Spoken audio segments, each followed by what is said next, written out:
Broadcasting live from an unnamed hostile country in violation of an international nuclear treaty, I'm your pilot, Garrett, Dr. Movie Strother. And with me, of course, is my wingman, Seamus Kenny Loggins Connolly. I love it. I put you on the spot for the call sign, but you delivered. Ooh, so that was a deer in the headlights moment that I just had to power through. Well, I think you handled it wonderfully. Thank we, you. of course, are talking about Tom Cruise in Top Gun Maverick this week. But first, we've got news to get into. Starting us off, several pieces of news that I can't believe you haven't heard about surrounding Joker 2, which just went from a movie that I had maybe the least amount of interest in to maybe the movie I have the most interest in. Get out of here. Get out of here. What are you even talking There about? are two integral pieces of... neither of them are mega confirmed, but it seems like they're happening pretty much. One, starring opposite Joaquin Phoenix in Joker 2, likely in the role of one Harley Quinn, Oh my god. is Lady Gaga. Whoa. Okay. I am... Alright, okay. Part two. You got me on the hook. Let's see if you can reel me in. What do you got? It's a musical. Shut your damn mouth, Garrett Strother. How... Shut up. How is that even possible? I don't know, and that Oh sounds my- like the biggest swing in the world, and I want to see it so much. I'm back in, baby. I'm back in. That's bonkers nonsense. One, I think that Lady Gaga being cast as Harley Quinn is kind of iconic. I think that's kind of dope. That's almost perfect, if you ask me. If she can maybe nail the voice, I don't know. I'm into it, but I will do anything for the musical part of this to be true, because that would make it at least entertaining and not just like a weird, stressful incel thing. It would be like a like now it's, I assume it's gonna be like inside Harley Quinn's head. She sees stuff as like musical numbers. Maybe she's a wacko. Well, if I take Joker on its own terms, you know, a thing I don't like to do, you see, what's his name, Arthur? Yeah. Think about his progression through that film. I mean, the integral part of the film, right, where he becomes the spoilers for Joker, Mhm. I guess. Where Joker he becomes Joker. Yeah. The Joker, when he kills the guys on the subway, the first thing he does is he goes into the bathroom and does that, like, bizarre, beautifully shot little dance with classical music that we're presuming is playing in his head during that scene. Interesting. And so, like, the escalation of that setup to a fully fledged musical actually kind of makes sense to me. And I hate that that's, like, working for me, but it really is, because Joker's not a film I liked. I think it's so sophomoric. Yeah. But if it's leaning into some of the more interesting parts, a big problem I had with Joker is that it was just this derivative nonsense, and this does not sound derivative.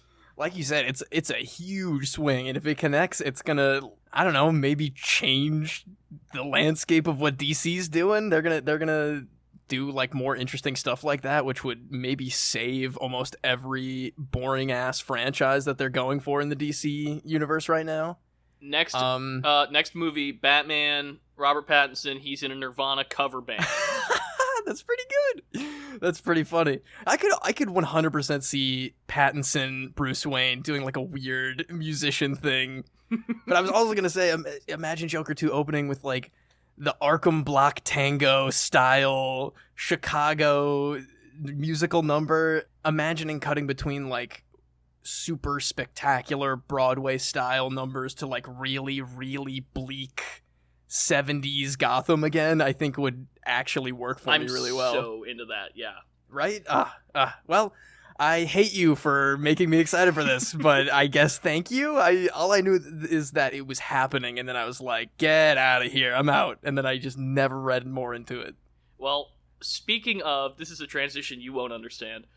Speaking of cell block tangos, we got some Paddington news this week. I know that little bear is a criminal. I know he goes to prison. So Paddington 3, which was already announced, and we knew that Paul King wasn't returning for a third film, which is a shame. It has its official title, which is Paddington in Peru, begins shooting early next year, and it's being directed by Dougal Wilson, who is not a director I'm familiar with at all. It looks like it's going to be his first feature, and he's done Apple commercials and music videos and stuff like that before. Like, good, well-shot, visually compelling stuff. I think very much in line with my pick for this would have been Autumn de Wilde, probably, who did the latest Emma movie. Oh, and sure, she yeah. has that kind of distinct visual style that Paddington needs, and I think that's largely the decision-making behind this. So I wish Paul King were coming back, but as resident Paddington fan, very excited about this.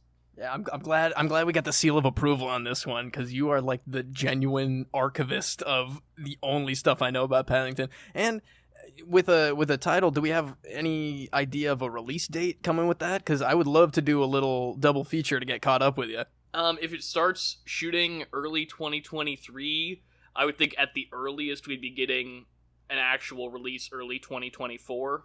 Okay, that gives me plenty of time to actually sit down and watch these movies that I have literally no reason to have not watched already by now. But it's simply true. I will say, I'm a little confused. This doesn't mean anything to you, but for our listeners, those of you familiar with the Paddington franchise, where we leave Paddington at the end of Paddington 2 doesn't seem like a very natural place for him to return to Peru. So I'm very curious about how they're going to do that and what is going to motivate him to go there. An interesting piece of information I just learned, you said return to Peru, so I don't know what the hell these movies are going to be about. Well, you'll soon find out, I'm sure, Seamus. Oh, thank God. But moving on over to our next piece of news, which I guess I know even less about, is... That's not exactly true. I guess I got 2 seasons under my belt. HBO is developing a Jon Snow sequel series to Game of Thrones, which I thought I knew spoilers about the finale of that show, but I guess I don't. I don't know. Do you think this is worth picking back up with that character? I know they were dooting around some like super ancient history Targaryen prequel stuff coming up soon. So is this a good move for them to go back to this one? For me personally, I haven't been interested in Jon Snow since like season 3.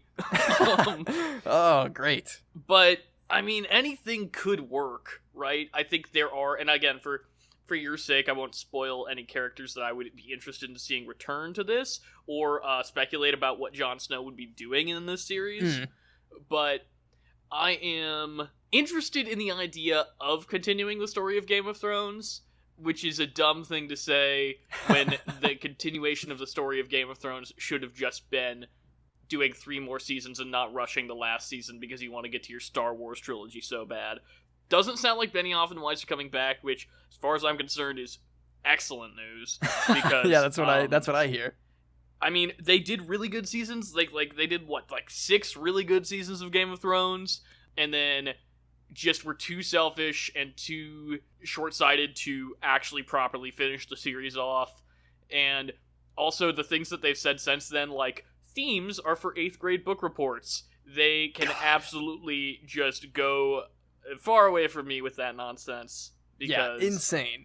They are so they had so blatantly phoned it in and then just verbally confirmed it over and over again that they just could not bring themselves to care, and so many people cared about that ending. But I guess with what you're saying, it would be interesting from what I do know about that finale and people's thoughts on that finale, that this is maybe their second try to go at it with less... I guess they didn't even have source material to confine them in that last season, but well, this is a thing that I've wondered about this announcement. Because obviously they had to compress, and I'm assuming in some capacities deviate, from what Martin's current plan is for the end of the series, the book series.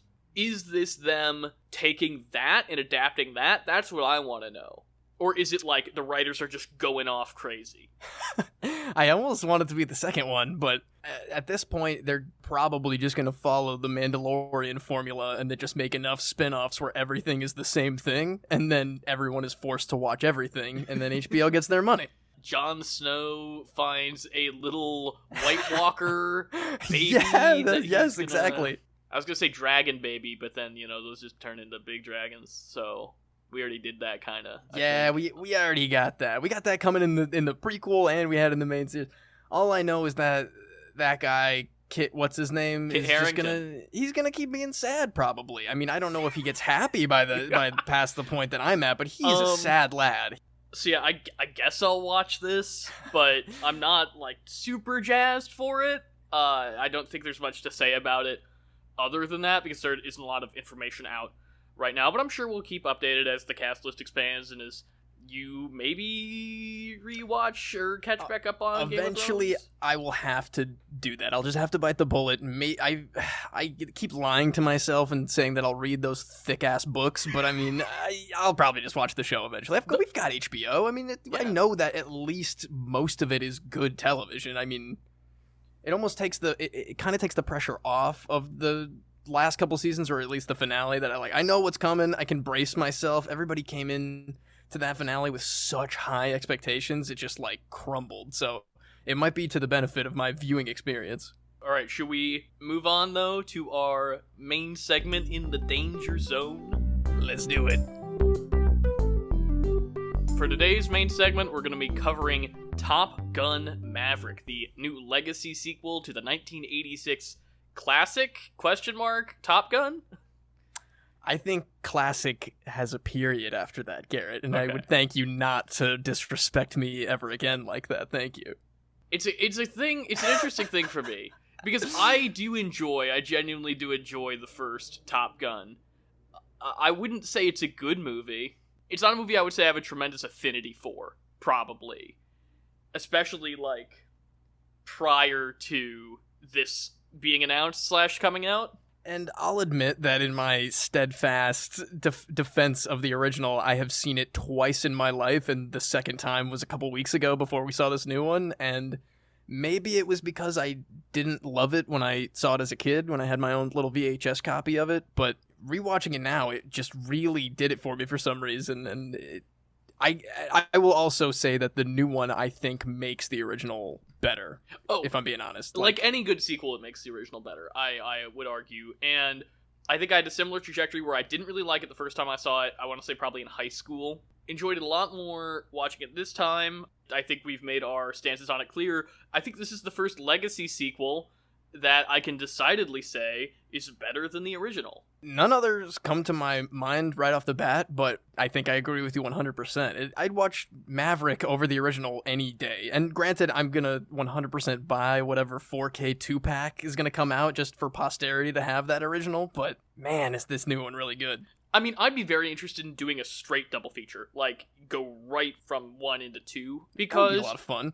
I was honestly really surprised how much of the first one was in this movie and integral to this movie. I mean, yeah, even seemingly really inconsequential background stuff from the original is really important in this new one. It had that legacy sequel reference ping, of course, in a lot of key moments, but it was such a good movie standing on its own 2 feet that I don't know, maybe a lot of the weird things we were saying about our expectations with Doctor Strange last week do not even come close to anything that we saw in this movie here. You're talking about those nostalgia pings, those legacy sequel references, and I feel like something I really admired about this movie was when it used them. It used them for character moments. It used them to really set stuff up well, and there's stuff that I'm shocked was not referenced in this movie. I'm glad it wasn't, because it didn't matter. It wasn't relevant. They used it to establish the growth and progression in the, 40 years since the first one? 36, I think, is 1986, yeah.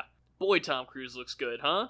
Oh, man, he is, I would say that I think he had a little Vin Diesel CGI touch-up, but I know that's all him. He's got his American Psycho skin routine that he has to do every morning, because he looks great. He really does. I do think that based on pictures I see in behind-the-scenes stuff and everything, even if it's not necessarily touching up with CG, which I think is just a common practice across all big movies now. Probably it's also about the angles you're shooting him from and stuff like that. He definitely lets himself be unflattering in this movie a few times, mostly when, I don't know if the listener at home is aware of this, the actors are actually flying the jets in this movie, and you see the G-force on their face to be clear, they are not flying these planes. They are in the planes while they are being flown, right? They shot this movie. On every plane was like 8 different 6K IMAX cameras. Oh my god. I would love to see a picture of that gear set up on the outside of a fighter jet. They had multiple ones mounted outside the planes,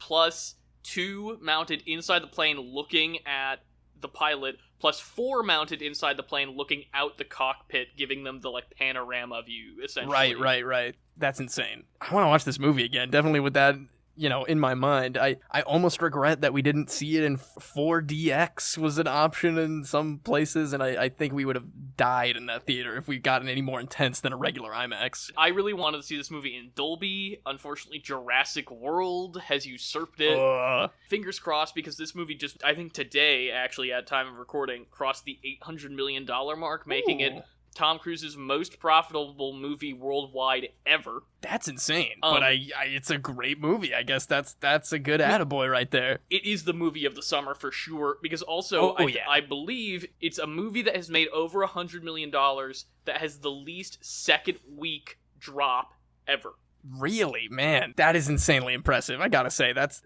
I think, well-deserved, I would say. That there was nothing about this movie I really disliked as far as I can remember. And again, I would like to rewatch it because I was just such a distracted, amazed little boy kicking my little feet in the theater, just loving everything that I was seeing. But well-deserved. I also want to clarify that is a movie that's made over $100 million in its opening weekend. You don't really see this outside of, like, a massive Avengers or whatever, but like everyone was loving it and talking about it so much that, frankly, before it had its early screening at, I think it was Comic-Con, right? I don't know what you're talking about. Before it had one of its early screenings where the word was starting to finally get out, I really didn't care too much about this movie coming out, and then I got, kind of excited. I got way more pumped after watching the first one, but movie of the summer, I think, is a great way to put it for this one. You and I have different approaches to this movie because I have a deep-seated love of what Tom Cruise is doing in his career right now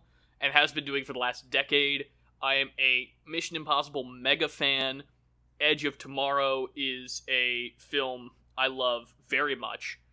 Not only is Tom Cruise involved in this, but also his frequent collaborator, who is involved in all of the things I just mentioned, also wrote it, which is Christopher McQuarrie. He's directed the last 2 Mission Impossible movies. He's directing the next 2 Mission Impossible movies. He wrote Edge of Tomorrow. He is a Tom Cruise boy. He's like Tom Cruise's guy now. He's Tom Cruise in a Mission Impossible style mask is what he is, I think. I mean, honestly, you never know. You genuinely never know.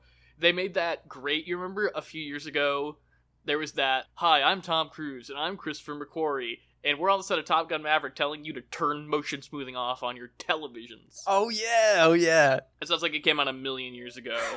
Yeah, I was gonna say. I do want to get into the plot of this movie and, like, the intricacies of this movie, but I think, honestly, not that the plot is the most important part of this movie, even though I'm shocked at how well executed it was. I think maybe we're just going to call spoilers, because I think with a legacy sequel like this, even just where the characters are at the beginning of the movie is something that you want to kind of experience for yourself, especially because, as we're going to break down almost right away, I think when we get into spoilers, this is like the best written first 20 minutes of a film I've seen all year, I think, maybe. Oh, I really agree. I thought it was such a dynamite opening of this movie, so I think we should break the dam. Yeah, let's do it. Okay. The opening of this movie, I think, is just, you face an impossible task with writing a sequel to Top Gun. Jerry Bruckheimer did an interview in the 90s. I was reading about this where somebody asked him about the possibility of doing a Top Gun sequel, and he was like, that would be unwise, or something something along those lines. A very ominous warning. And I know that there was also, in like 2010-ish, Tony Scott was thinking about coming back and doing a sequel like that was in active development with Paramount that obviously was shelved after his untimely death in 2012. But the idea of approaching Maverick is a really difficult character to pull off, because he has to still be a Maverick That's core to his character, but he also has to learn all of the stuff. He has to have all of the stuff that he learned in the first movie, right? Like about being a team player and about being humble and all this stuff. The way this movie opens, Maverick is, what do they say? He's the fastest man alive when he's up in that test flight. When he's doing like Mach 10.5 or whatever he's doing. Yes, because he does Mach 10 and then he's supposed to stop and he keeps going.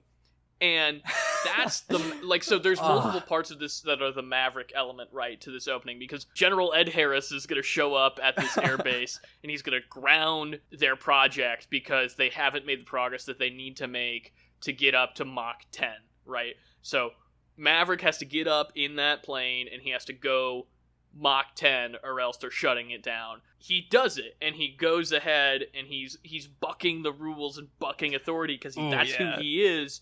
But at the same time, he's not doing it because his ego's writing checks his body can't cash. He's doing it because he doesn't want his team to get fired. He doesn't want him to get laid off. He's doing it for them. Yeah, exactly. He pulls up on his motorcycle to the hangar, and everyone's just, like, really sad. And it doesn't take... I mean, of course, he's Maverick. It won't take much to convince him to go strap himself to an actual rocket. But, like... Again, it's immediately showing that this character has not devolved again back, and he'll need to, relearn his lessons like so many legacy sequels have their main characters do. It shows that he's, in his core, he's a fighter pilot. He says it when he comes back from that. That's like who he is in his heart and body and everything, but he's doing it for others who believe in him just as much as he believes in them. It's very touching right off the bat, and also incredibly intense right off the bat. That test flight was no joke. It's putting those IMAX speakers to the test right off the bat. When the plane goes over Ed Harris, like exactly in the center of the frame, you just see the air just poof. Oh, so good. And I remember we were sitting there, and there's that great moment where he's sitting at Mach 10, and you like see that look in his eyes, that Maverick look, and you know what he's gonna do. And I was sitting next to our boy Fritz, and he just whispers out loud, "Don't do it." Like, what are you doing? I was like, he's got to do it, man. He's got to push the limits.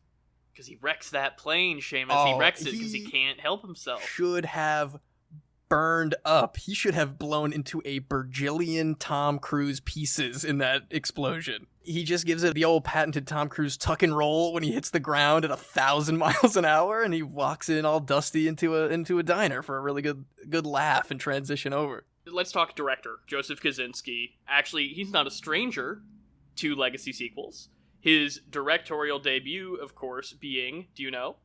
I have no idea. I don't know if you've seen this movie or not. Tron Legacy. I have not, but I've, again, heard incredible things. That's maybe one of the other legacy sequels that I've heard about in our time that stood up to what it was trying to do. I think that it's definitely a more enjoyable movie than the original Tron, because the original Tron is boring. Yeah. But that movie is insane. And there are whispers of a Tron 3, just like, so you know. I don't know if Kosinski would come back for that or whatever. But he also did, of course, Oblivion with Tom Cruise also. Another movie I have not seen and mixed up with Edge of Tomorrow for years. I have not seen it either, but I would like to. I mean, because Tom Cruise and Joseph Kosinski, they work well together. Yeah. And then he just came out today on Netflix as of recording, Spiderhead, with also Miles Teller and Chris Hemsworth. Oh, that's two huge names in a movie that I have never heard of in my life. Well, Netflix is really bad at marketing their good movies, as you know, so... Yeah, they did one tweet about how they're doing movies every week or whatever, and that was all we got. They're really good at marketing Red Notice or whatever, you know. Red Notice, yeah. Maybe we should do that for the show. That and Nightmare Alley, double feature. Oh, wow, the what the fans are clamoring for. In this movie, though, we have almost no returning cast. There is, of course, Thomas Cruise as Sir Thomas Maverick. Sir Thomas Cruise, yes. There is additionally Val Kilmer, who I think we should talk about Iceman's role in this with greater depth in a second, because I think it's really handled well. Absolutely. I would love to get into that with you. Jennifer Connelly as Maverick's love interest, who owns the bar on the Navy base, which is fun. John Hamm is like the big bad guy. I almost forgot John Hamm was here. Ed Harris, we already talked about. Glenn Powell he's one of the pilots, Hangman. He's kind of the Iceman of this movie, except he's the jerk instead of No, yeah, the guy he's who's actually a bully who is like, I don't know if he ever really gets his come up, like he never really learns his lesson. He does though. Movie. He learns. Does he learns to though? get along with the other. He just his comeuppance is not getting to go on the final on the mission, sure. Mission, but then of course he goes ahead and saves. Jumping ahead to the end of the movie, he saves Maverick's life at the end. And Miles Teller. Rooster. Wait, we'll talk Rooster, about, right? I want to run through the other supporting characters before we get to Rooster. Okay. So we've got Bob.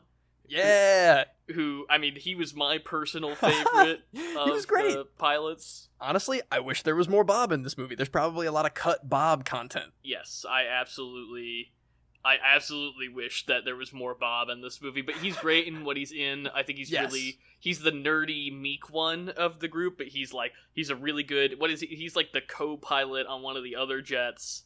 Yeah, he's the guy that like he pushes his glasses farther up on the bridge of his nose and becomes like the badass tech, like really good sidekick guy. Who is Lewis Pullman from Bad Times at El Royale, who I learned after seeing this movie is Bill Pullman's son.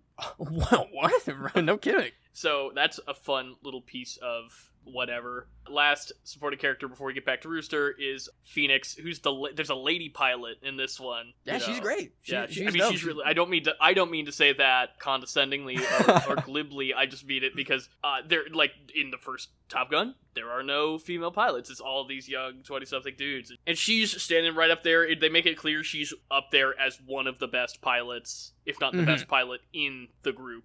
But let's talk about Miles Teller's Rooster, the son of Goose and whatever Meg Ryan's name is in the first Top Gun. Oh man, honestly, maybe the second movie I've seen Miles Teller in that I actually really, really liked him. I don't necessarily think that I've seen a lot of his movies or like him a lot when I see him, but maybe I'm putting too much weight on the Fantastic Four movie that he was in. I mean, he's great in Whiplash. That's the other one. The first movie I remember seeing him in is The Spectacular Now with Shailene Woodley, which is a fine movie. I don't think that's a bad... I think he's good in it. I think she's good in it. Well, actually, no, that's not... That's the first movie that I knew who Miles Teller was. Because he's also in the Footloose remake, which I think came out before that. Oh, really? Is he the guy? No, he's the Randy Quaid. Ah, gotcha. Which, I mean, that Footloose movie is fine. It's probably as good as the original Footloose. That's not what we're here to talk about, though. No, we are not. He's in Divergent, I think? Yeah. What? All right. Okay, well, I guess I'm learning that I've seen 3 Miles Teller movies, and one of them was the Fantastic Four, and the other 2 were great. He is really good, although I will say he's a little close to letting Glenn Powell steal that show from him. He looks so much like... Oh my god, yeah. Anthony Edwards and Meg Ryan. It's insane. Honestly, a little creepy, but it's... If you're gonna make a legacy sequel, just go all out and get the guy that looks exactly like him. I guess it's like they planned it. It was down to 3 guys for Rooster. Oh man, was Miles Teller, who was clearly the right choice. Glenn Powell, who is too machismo for it, so they gave him this other role, and Nicholas Hoult, who I think would have been also a really good choice. I could have honestly seen Nicholas Hoult in like the Bob role, if I'm being honest, because he's too big for Bob, though. You think so? Okay. Well, this is in my perfect world where Bob is like the second lead of this movie. Forget Rooster. It's all Bob. It's all Bob and Maverick. That's it. Rooster shows up and he's like, yeah, whatever. I'm going with this guy. He's cooler. Oh, also, we should shout out our boy Jason from The Good Place is also one of the pilots with no lines. Just like Bad Times at El Royale, he shows up to be like handsome and in the background. Oh, God bless him. God bless him. I love that guy. I love seeing him with no lines and everything else that's not The Good Place. Oh, but he's so good on The Good Place. So, do you know his name? I don't know his name. I feel embarrassed that I don't know his name. Really, I just call him Jian Yu, which is even stupider than calling him Jason, but that's what I know him as. It's kind of like how every time Pillboy shows up in everything for the rest of the time, we will go Pillboy and then Kiss Heaven, and then I will never learn his name.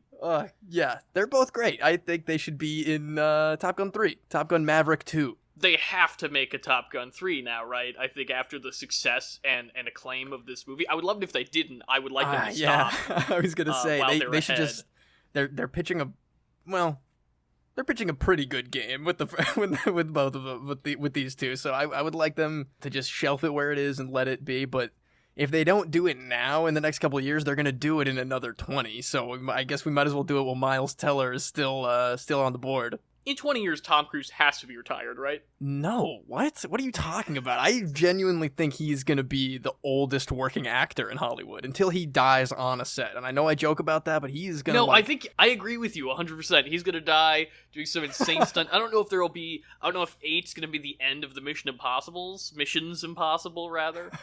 Or if he's just going to be doing crazy stunts for other movies, but I love this story. I sent it to you a couple days ago. Miles Teller, one time when they were up in the plane, he got really sick. Yeah. And he had to go to the doctor and find out what it was. And he was super jazzed to find out that, among other things, there was literally jet fuel in his bloodstream that was, like, making him ill. Which, so when he gets back to set, Tom Cruise asks him, he's like, so Miles, like, did you go to the doctor? Like, what'd you find out? And Miles Teller's like, yeah, it turns out I've got jet fuel in my blood. And without missing a beat, Tom Cruise goes, I was born with it, kid. Oh my god. He's so cool. I hate that he's so cool, because he's, like, maybe not great of a person, but he's so cool. I can't help it. He is the greatest living entertainer. It's, I think, without question, probably. I think so. Top 3 at the very least. Like, I think back on his weird Christian Bale blow up, which was during the filming of this movie, right? That was during the filming of Mission Impossible 7. Right, because you know about his crazy, like, buying out a cruise liner to, like, keep everybody isolated on set and stuff. That, to me, proves that he has a lot more Maverick in him. It's like his intensity comes from, like, not only is he the auteur of his own, like, filmmaking journey, he's like, everyone's relying on me, Tom Cruise, to do all of this. And I'm not defending his blow up, because treating anybody, especially like PAs, like that is completely unacceptable, and I want to make that clear. But if you listen to the content of what he's saying in that audio, it's very much exactly what you're talking about, because they were one of the first productions back after COVID started, you know? And he's like, everybody in Hollywood is looking at us, looking at me, Tom Cruise, about how do you make a movie during this pandemic safely? How do you do it well? We need everybody on board to make sure that everybody else here is safe. And that's the other part of it, is that he's simultaneously like, everybody's looking at us. The entire world is looking at us about how to do this and can it be done. And also you're endangering everybody in this production by not wearing your mask and not taking it seriously. And I mean, he's right about all that stuff. Again, it's completely unacceptable to say it that way. Of course. But speaking of COVID, the fact that this movie was delayed so long, I feel so bad for all these young actors that have been waiting, like, oh my god, yeah, 3 years for this movie to drop finally. At the very least, now they are part of this insane milestone record-breaking film, and I guess I wish I could have seen this sooner, but I guess I wasn't even as excited as I was until right before we saw it, and it was just such a perfect experience. I'm so glad that you were as jazzed as I was, Seamus, especially because the heart of this movie is so human, and it's telling such a good story between Rooster and Maverick, and how it's not as simple as Rooster hates Maverick and blames him for Goose's death, although that's a little bit in there. Oh yeah, there's a little bit of dark subtext. It's more that Maverick blames Maverick for Goose's death. That's a huge part of this movie. Yeah, definitely. It's like we were chatting before, there are some genuinely heartbreaking scenes in this movie where he has to, like, kind of wrestle with a lot of that stuff. Every time he's up in the air and he says, "Talk to me, Goose," and your heart just breaks. God, yeah, that really got me to flutter there when we were in the theater. Because also Miles Teller. Yeah. Oh, man. "Talk to me, Dad?" Isn't that what he says? Yeah, he says, "Talk to me, Dad." So good. The thing that's really interesting, and it's addressing the fact that the age of Rooster in the first one doesn't really line up with him being at Top Gun. Yeah, there's two parts of it that are like, that they intentionally put in the movie to make it work, which are, one, these aren't Top Gun recruits, these are people that are Top Gun graduates coming back to Top Gun to train for this new mission. about as we alluded to in our intro, this unknown rogue nation that is against international treaties developing nuclear weapons. We learn over the course of the film that Maverick pulled Rooster's papers from initially going to Top Gun when he should have, when he was young enough to. Not even Top Gun. It was to the Naval Academy. I thought right. he fully pulled him from his I guess at that point his lifelong dream to be like his dad, to be like his Uncle Maverick, to do what he really wanted to do. I thought that was really devastating stuff, and we do learn through the course of the movie that it was for equally devastating reasons that he pulled those papers. So yeah, Maverick doesn't trust Rooster. He doesn't think he's a good enough pilot, which is Maverick reflecting his own insecurities and guilt about his father's death onto Rooster. But we also see Rooster, the through line through this movie is that he doesn't go fast enough. He doesn't take enough risks because he's trying to avoid an accident like his father's death. Yeah, I thought that was very interesting. I love the training simulation montage that they do for the mission. I think that was so intense and great, doing even before they're even in the real canyon with the AA guns pointed at them, and they have to stealth fly an F-18 as fast as they possibly can.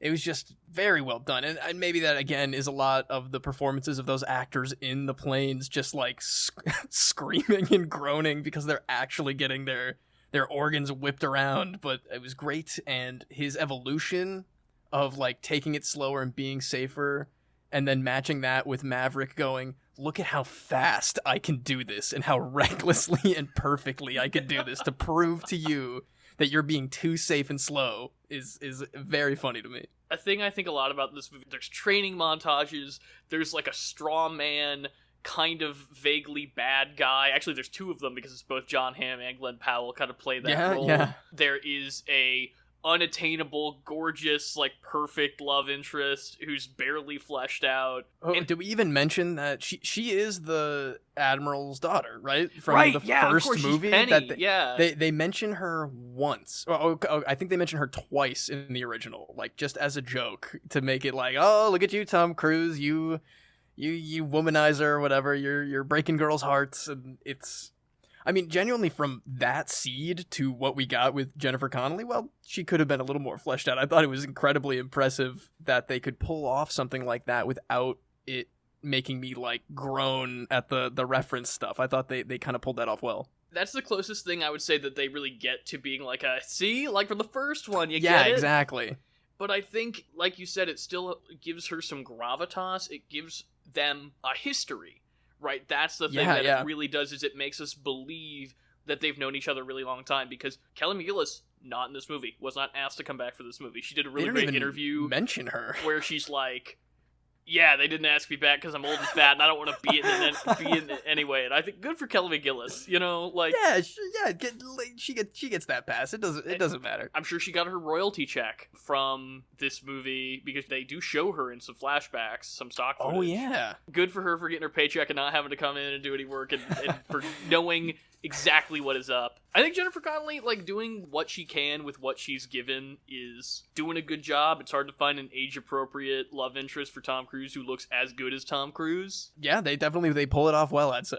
I love their take my breath. It isn't actually take my breath away, but their take my breath away montage is them cuddling and chatting in bed. It's a straight cutaway to pillow talk. It's it almost implied that they didn't even have sex, I think. And comparing that with maybe one of the more graphic sex scenes that I blocked out of my little kid memory from the original one, it's kind of a silly dissonance between those two. I mean, but I think that has to be intentional, right?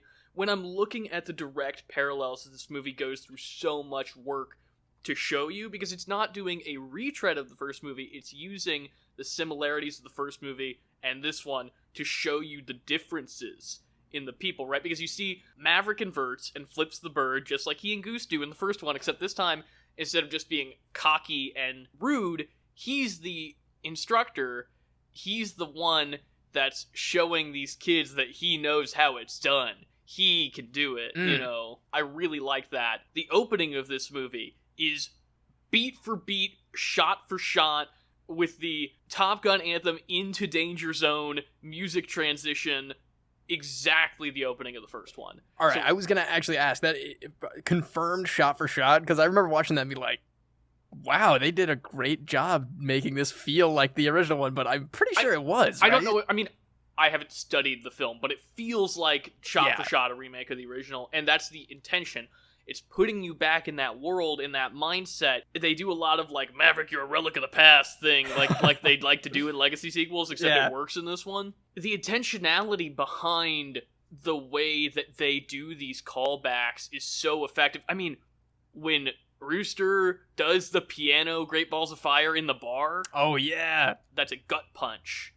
Because you see Maverick seeing how much that kid loves his dad and wants to be like his dad, and how Maverick is the one that took his dad away from him. At least that's how Maverick sees it. And they never, unless I'm mistaken, he never reveals to Rooster that, like, why he pulled his papers, right? He still kind of, like, takes that responsibility when they have that confrontation later in the film? Yes, because it's time to talk about, we were talking about the stuff from the first one that comes back in. We learned from Iceman, from Val Kilmer, that Meg Ryan's character, who is dead at the time of this sequel, asked Maverick to pull his papers. But Maverick respects that wish and doesn't tell Rooster that. He says something along the lines of, he's never going to forgive me, why would I put that on his mother now, too? Yeah. Along those lines, which I respected a lot, that they set that up and they did not pull the trigger later of, like, big dramatic revelation time. They kept that strong in Maverick's character, that again he is choosing to, like, kind of sacrifice a part of himself and a huge part of his relationship with basically his surrogate son. At that point, it's kind of implied that they had a relationship when he was growing up. It was very well done. It's so sad. It almost makes me want another sequel with both of them in it, a little more focused on them. But what we got in that third act, when they are actually flying the mission and they're, like, kind of saving each other back and forth, I thought was so good. When they sacrifice themselves for each other. Dude, that like mid-air drift where he, like, uses his flares to canopy Miles Teller's plane and from so the missile. Takes the missile. Yeah. Oh man, dude, that was it for me. And also such clear action storytelling, such clear visual storytelling. Oh yeah. I knew, despite the fact that these jets are going how many miles an hour, I don't even know how many Machs they're going, I knew exactly what was happening the entire time, and that's a credit to how well shot, how well edited these sequences are, and how clear they are. And it shows you think about the world of CGI, where theoretically you can tell anything, and how often those kinds of CGI dogfights or whatever would be so hard to follow and so difficult to understand the geography of. And they shot this for real. Yeah. Working with real footage that has a lot more limitations, and those limitations, though, sometimes make it easier for us to understand what's going on. I can't imagine editing this movie. This movie should win Best Editing at the Academy Awards, probably. I hope it gets its fair share of Oscar nods, for sure. I think it deserves that and a lot more. Going back to Iceman. Let's not stray too far from Mr. Val Kilmer. Because Val Kilmer, they basically adapt what Val Kilmer has dealt with in real life to his character. Kilmer in real life had a really bad battle with throat cancer and had 2 different tracheotomies, making it basically impossible for him to speak and even, like, hard to breathe. I was really impressed with what they did in the movie, which is they didn't have him talk very much. I do know that they did use, for the one line he's got, some AI tech to kind of reconstruct his voice for that last line. But the scene where Maverick goes to see him and they have that heart-to-heart is, I think, as, again, somebody who doesn't have a tremendous affinity for the first movie, incredibly moving. 1, because I have a tremendous affinity for Val Kilmer. Yeah, of course. But 2, because there's so much respect paid, and this is something I was kind of hinting at earlier. I don't know, we talk a lot about sincerity on this show, and the sincerity of the media that we consume. And I don't know the last time I saw this kind of movie. This is the way that blockbusters just used to be. Yeah, we're in a drought, so, like, actually seeing it like this is such a refreshing piece of media to consume. Because, I mean, even the other Tom Cruise movies that I've kind of mentioned, the Tom Cruise, Christopher Corey movies, even though there are, like, moments of sincerity and they take their characters seriously and everything like that, there are a lot of, like, we're having so much fun, aren't we? And not that this movie doesn't do that, but I think it has a deeper character current running through it, a more grounded one, because even though it's an action movie, these aren't superheroes. These are very real, normal people with very real, normal problems, despite the fact that they fly these giant fighter jets. It has a lot more in common with The Right Stuff than Mission Impossible. That scene alone, even before we get to another more, I guess maybe not more powerful, but another incredibly moving scene, when Iceman passes away and we go to his funeral and we see Maverick again wrestling with all this stuff he came to Iceman with, and the things that he gave him as advice, typing on his computer like very simple sentences. It wasn't like he was typing out big paragraphs or anything, but the delivery of him typing out the really heartfelt advice, and the way they were looking at each other in Val Kilmer's office was just all of the history between them that we needed to see. Almost, it was just like such a real connection. And again, maybe that was the nostalgia thing happening to me, but with very little voice delivery, Val Kilmer made it so that I knew so genuinely that they had a real friendship and something so much more than what we actually got to experience, that when we do get to his funeral and we see the devastation in Maverick's eyes and a lot of those pieces of advice clicking into place for him after his friend passed, it's just good filmmaking, man. I don't know what to say. They do such a good job setting that up in those scenes. Also, earlier in the film, we see them texting, which I think is just a nice real-world touch. Oh, yeah, totally, for them. Yeah. Val Kilmer, and I've never really thought about it till this movie, but it made me really reflect on it. I mean, he's doing such a good job non-verbally acting. You're totally right about that. He is maybe the greatest supporting actor I can think of. 'Cause I think you're right.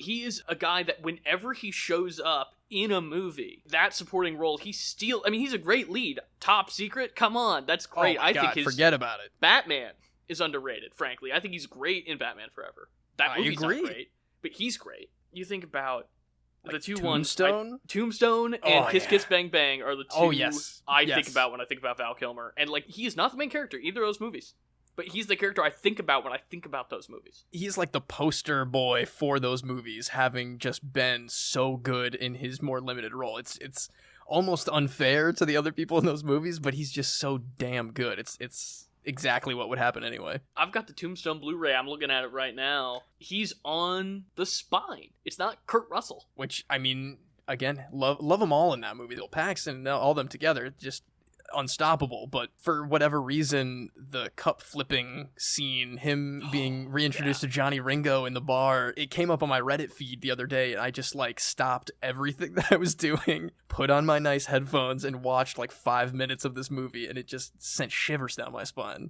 A thing I think about all the time is my dad said to me once, Tombstone, Val Kilmer in Tombstone, is the first time that he was ever watching a movie and thought this person should get an Oscar for this performance. And he didn't, which is a shame. He's amazing. He's amazing. He should have, absolutely, yeah. This isn't a rec center because I've not watched it. Everybody go watch. Maybe I'm gonna do it tonight, honestly. The Val documentary on Amazon. Is that new, or is that a little older? It just came out. Oh man, that is gonna be so good, but that is gonna be so sad towards the end. Oh, totally. But worth celebrating for sure. And we talk about, Tom Cruise as a private person probably not being the greatest. But at the same time, it's clear how much reverence Cruise has, like the way he shares that scene with him. He's able to check that ego and give over that scene to Val Kilmer and Kaczynski's and McQuarrie and everybody else behind the scenes who are doing the work on that scene. It make it work and are so respectful, and I think this movie is so respectful. 100%. Oh my God, yeah, absolutely.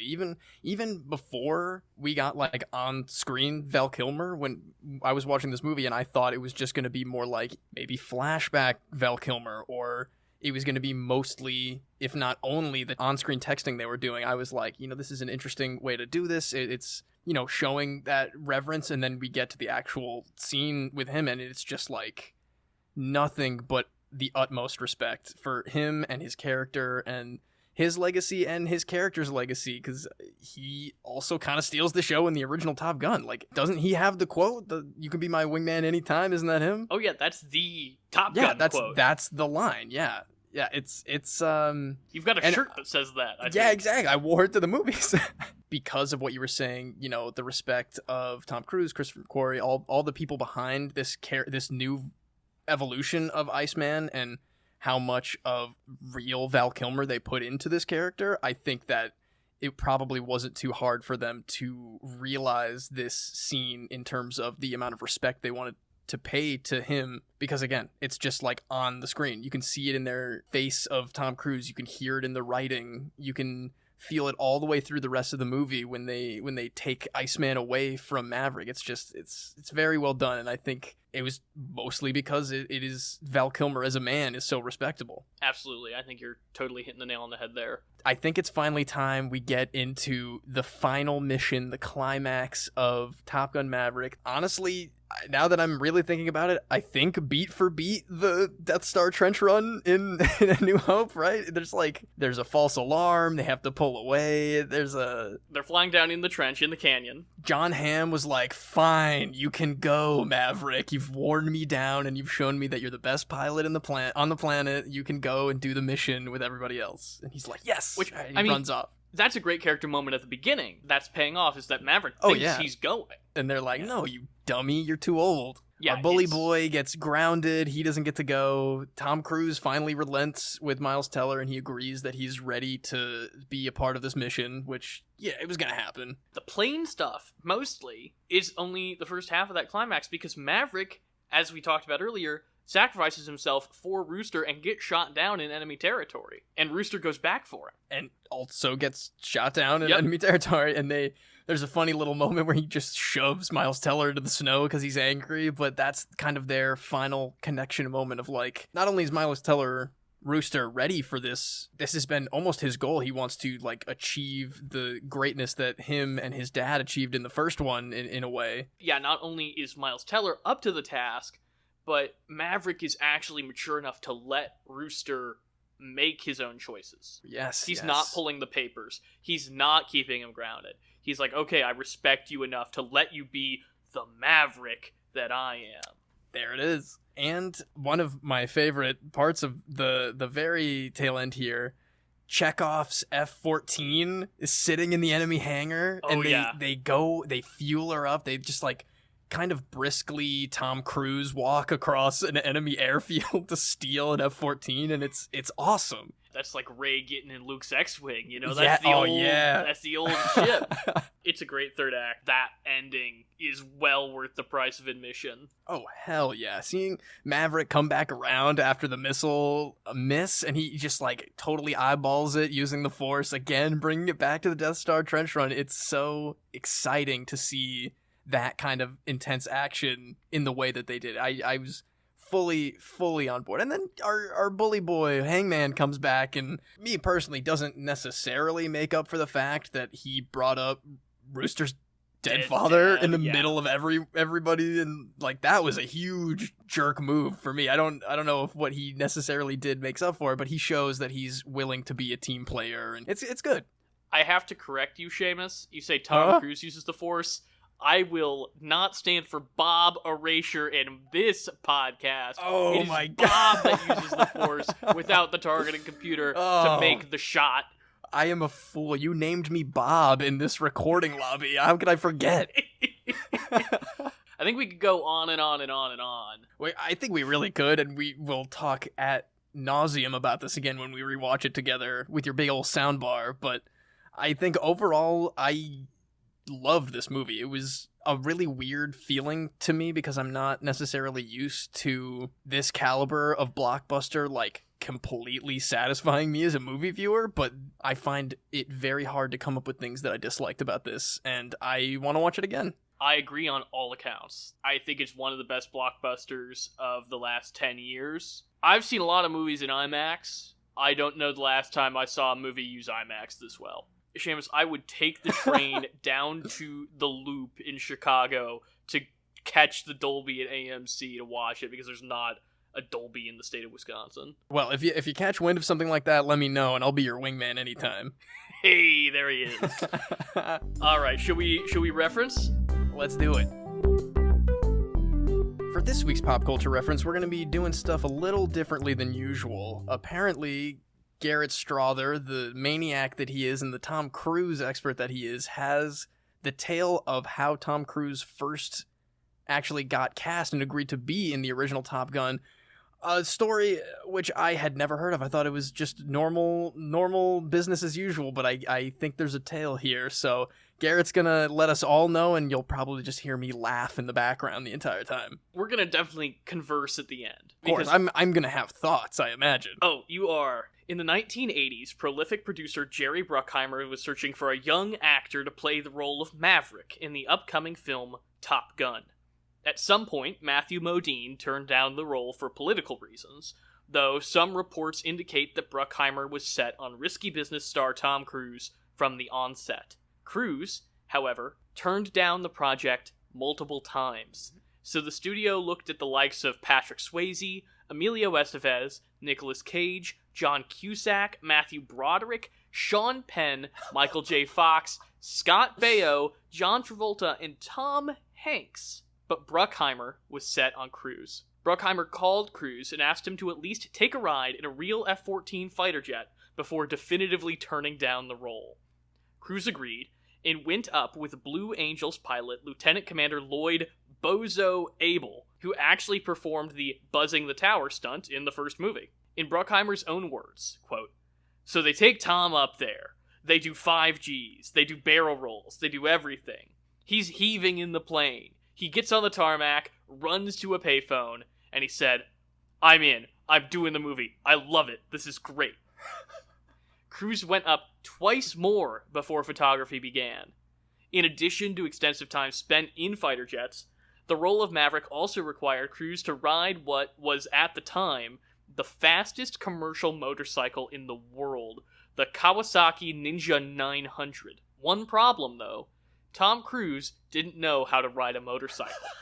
So he went to a local motorcycle shop during production and took lessons in the parking lot. Additionally, Cruise has been quoted as saying that this is the first time the role he played was, quote, larger than life, and it was the first film that he had been involved with since before pre-production, giving him unique influence over the script and overall film. So, not only is this the story, Seamus, of how Tom Cruise got the role of Maverick, this is the story of how Tom Cruise became Tom Cruise. Oh my, that is insane. They hooked him on adrenaline. They drugged him to take this role, basically. They said, "You want to feel like this forever, Tom? Do this movie with us." And he said, "I'll do anything." And he's been chasing that high his entire career. Honestly, his decisions on films, he probably has to at least meet that high in every movie. That's why he keeps going bigger every time now. That is amazing that he just became an adrenaline freak and sold himself on this movie. That's crazy. It's not just the, adrenaline junkie going up in the plane and immediately agreeing to do the movie. It's also the whole, the learning to ride a motorcycle, which is a Tom Cruise staple now. I can't think the last movie I saw Tom Cruise did where he didn't ride a motorcycle. He's so natural on what was the fastest motorcycle in the world at the time. He looks really natural on that motorcycle in the first one. It's great. Well, speaking of motorcycles, hold on. Is that better for the reference or worse? I don't know. I might leave it in. Who knows? Oh, man. Well, honestly, that's so funny. Because, yeah, he went up in and came back from that plane ride a different man. Truly, I think so. But what say we move on to our Save the Rec Center? Let's do it. Now it's time to Save the Rec Center, where we give you our weekly recommendations.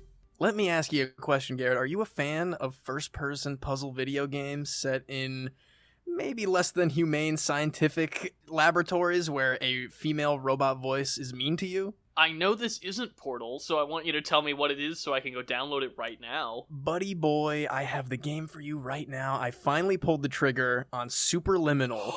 It's on sale on the store right now. Every time it's on sale, I go, I'm poor, I shouldn't buy video games, whatever. I finally did it. And it is an experience, Garrett Strother. It is so well done.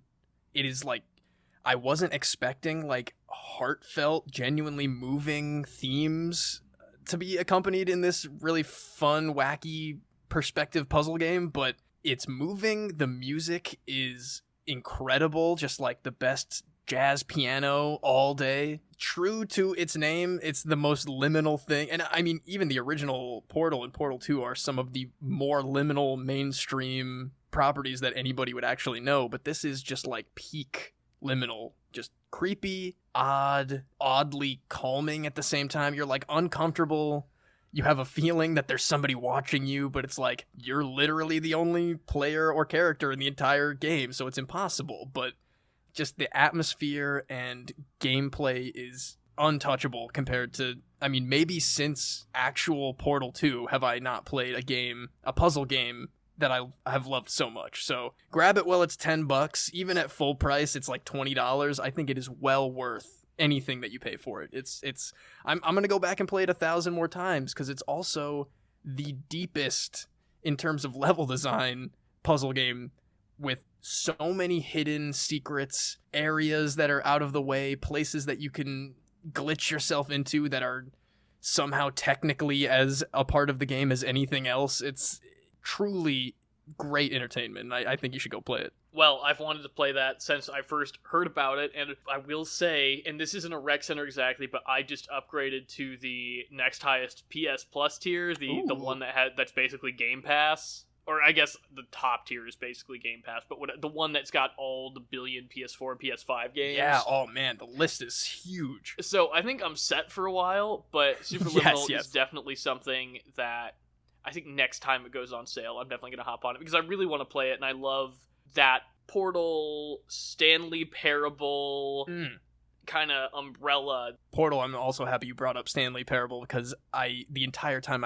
I was playing Superliminal, I could not stop thinking that it was the perfect marriage between those two exact games. So if you enjoy either or both, like I know you do, you snag it next time it's on sale. It's definitely worth it. You've definitely sold me. I'll check it out. But what do you got this week, Garrett? Lay it on me.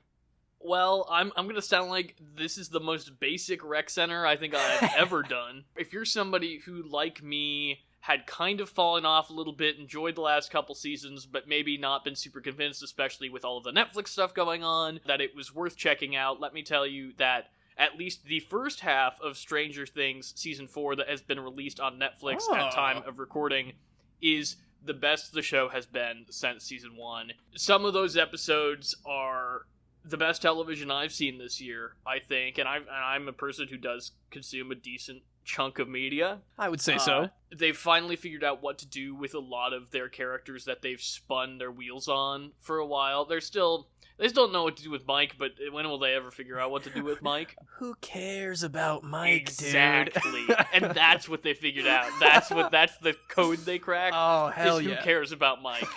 And I don't want to give too much away. I know I know it's all the viral on the TikToks and everything else, but for anybody who doesn't know, and I don't want to give too much away to anybody who's not watched it yet, Sadie Sink, who we liked very much in the All Too Well music video absolutely. Late last year, is transcendent in this season. She's always been the best of that age group actors on Stranger Things. As soon as she was introduced in Season 2, 100%. She steals that show in this first half of this season.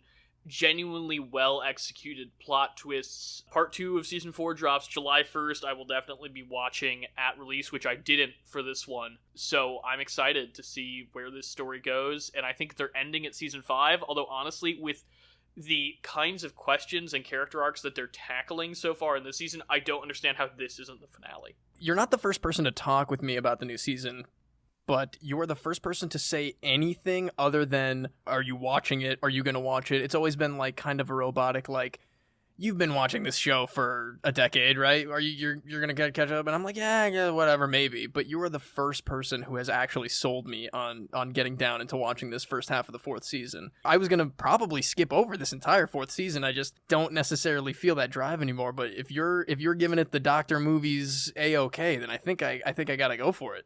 I mean, it's still Stranger Things. Sure. Whatever pitfalls come with that, I think it's not a perfect season of half season. It's structured like a season of television. I mean, it's a full 7 episodes, which is like, what, the first season of Stranger Things was, 8 episodes? I think so, yeah. So, it's basically just 4 and 5, but they're calling it 4 part 1 and 4 part... I don't know how long 4 part 2 is going to be, but... So, it's not to say that it's breaking necessarily any new ground for the series, but it's definitely returned to form in a way that I'm really happy with. Well, that's fantastic. That's really all I need to know. You know, they want me to be excited about Finn Wolfhard, and I just can't do it. You know, they want me to be excited about Millie Bobby Brown, and I find myself, like, it's harder for me to do that too now. I used to think that she was great back in the day, but then I saw her play Eleven in the King Kong movies and stuff, so I dropped a little bit. And... Yeah, I forgot about that she's in those. But, I mean, I'm a defender of Enola Holmes. I think that's a good movie. It's for 14-year-old girls, but there should be movies for 14-year-old girls. So good. Yeah, I think I'll come back to 4 on your word alone, and because I'm there for my boy, what's his name, in the hat with the teeth. That fellow. Big fan of him. I don't know the actor's name, but Dustin is the character's name. Yes, Dustin. Him and Popular Boy. Steve Harrington. Yeah, Steve Harrington. He's the best. He's always what I come back for. So him and your word, that's all I need. But that wraps us up for this week's episode of Pop Culture Reference. If you want to reach the show, you can email us at popculturereferencepod@gmail.com. Find us on Twitter, Instagram, and TikTok at @PCR_podcast. You give us a like, follow, whatever platform you're listening on. Please go ahead and engage with us in some way. It really helps the show grow.